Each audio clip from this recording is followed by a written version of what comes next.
Hey kids, this is Mr. H. Welcome to this week's video of Best Brains series of incredible children. This week we're going to be looking at Samantha Smith and the world around her. Before continuing, make sure you download the worksheet from the link in the description below. Samantha Smith is referred to today as America's youngest ambassador. She was born in Maine and was one of those many US citizens that grew up in a time period where they were concerned about the possibility of nuclear war between the USA and the USSR or the Soviet Union. You see, in her classroom, when she was your guys' age, she would see these videos talking about duck and cover. Duck and cover videos were all about this idea where if you see a nuclear explosion go off, you quite literally duck and cover. Now obviously, it wasn't meant to actually protect you, but it was one of those things that the government put out for safety of mind. Now still obviously there were citizens who were concerned and worried about the very real threat of nuclear war, and Samantha Smith was one of those people that took that concern and instead of just sitting there worrying about it, went and did something with it. Now, when she was 10 years old, she wrote a letter to the newly appointed Soviet leader, Yuri Andropov. And I've actually got a copy of this letter right here. I'm going to read it to you guys because I need you to understand how important this letter is and just how concerned she was and the power that her letter had. Dear Mr. Andropov, my name is Samantha Smith. I am 10 years old. Congratulations on your new job. I have been worrying about Russia and the United States getting into a nuclear war. Are you going to vote to have a war or not? If you are, please tell me how you are going to help to not have a war. This question you do not have to answer, but I would like it if you would. Why do you want to conquer the world, or at least our country? God made the world for us to share and take care of, not to fight over or have one group of people own it all. Please, let's do what he wanted and have everybody be happy too. Now, one funny part I want to mention is to end her letter, after she signed her name, she wrote, P.S. Please write back. And if that just doesn't quantify what it is to be a 10-year-old writing a letter to a world leader, I don't know what does. Now Smith, who was born in 1972, wrote this letter when she was 10 in the year 1982. And for lack of a better phrase, there was a lot going on during that time period. The Falklands War had just kicked off. We had captured a Soviet spy in New York City, and President Reagan, in maybe a controversial moment, had labeled the Soviet Union as an evil empire.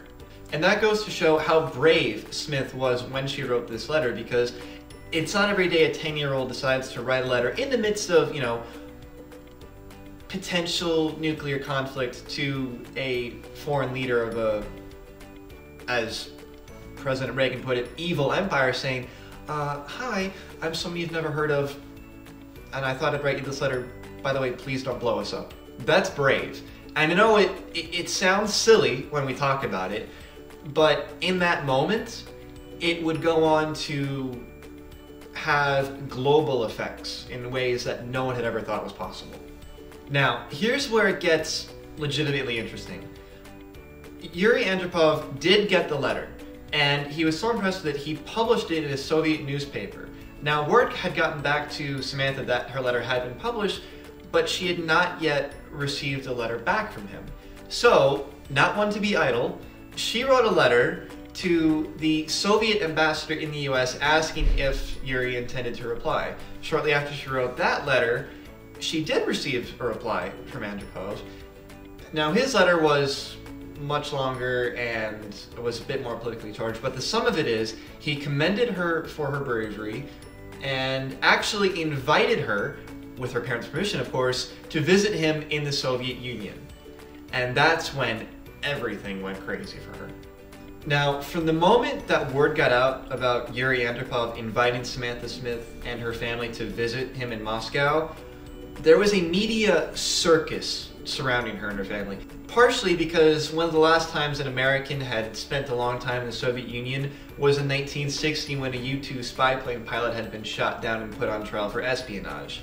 This was a big deal, the fact that an American was being invited willingly by a Soviet leader to spend time and show a message of peace. It was unheard of, and it really changed the geopolitical situation of the world at the time. Now, Samantha and her family arrived in Russia in 1983, and she spent a good deal of that time in Moscow, but also in a pioneer camp in the Crimean Peninsula. And she actually elected to stay with Soviet children as opposed to these cush accommodations that had been prepared for her. Now, a couple of important things happened. One, she never actually got to meet with Yuri during this time. He had unfortunately fallen ill, and she did speak to him over the phone one or several times. She also spoke at a press conference in Moscow where she said a very powerful phrase. She said that the Russians were just like us, the us being the American people.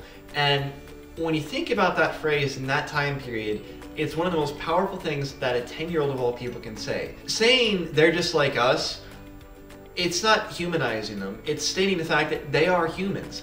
We don't want to suffer nuclear war, they don't want to suffer nuclear war.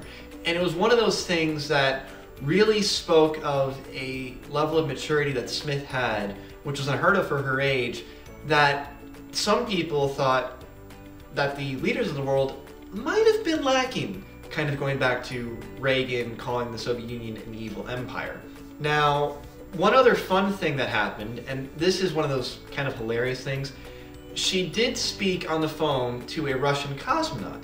In fact, it was a very important Russian cosmonaut. It was the first female person to go into space. The problem was, Samantha didn't really know who she was talking to and hung up on her after a very brief conversation, which is something you should do when you're talking to someone on the phone and you're not sure who they are.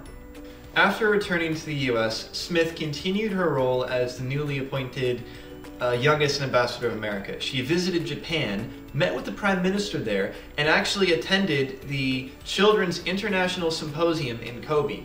Now, Smith wrote a book called Journey to the Soviet Union and continued to advocate for improving relations between the US and USSR until her unfortunate death in 1985 as a result of a plane crash. After her death, she was mourned internationally. In the Soviet Union alone, they had a monument to her built in Moscow. An astronomer named an asteroid after her, they named a mountain after her, and they also created a commemorative stamp after her, in her honor. To honor her in Maine, a state law was passed declaring every first Monday in June Samantha Smith Day. Samantha Smith worked to overcome almost 40 years of world tension and proxy wars that left people in a state of fear of the threat of nuclear war. And it was that fear that led to her to write this letter to Yuri and to have an impact on history that no one could have predicted. In a time where each group viewed the other one as an aggressor, Samantha Smith was one of those people that gained renown and respect in the USSR. And if you know anything about the Cold War, they did not like anything that came out of the West. So for her to get the respect in the USSR was profound and unheard of, and it really changed certain aspects of history.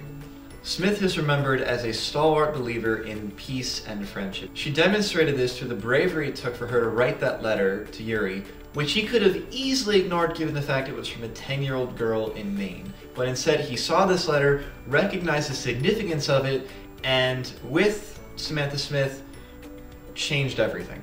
Thank you for watching this week's video. I hope you guys learned something. Be sure to tune in next week for a video on Joan of Arc. Until next time, bye kids.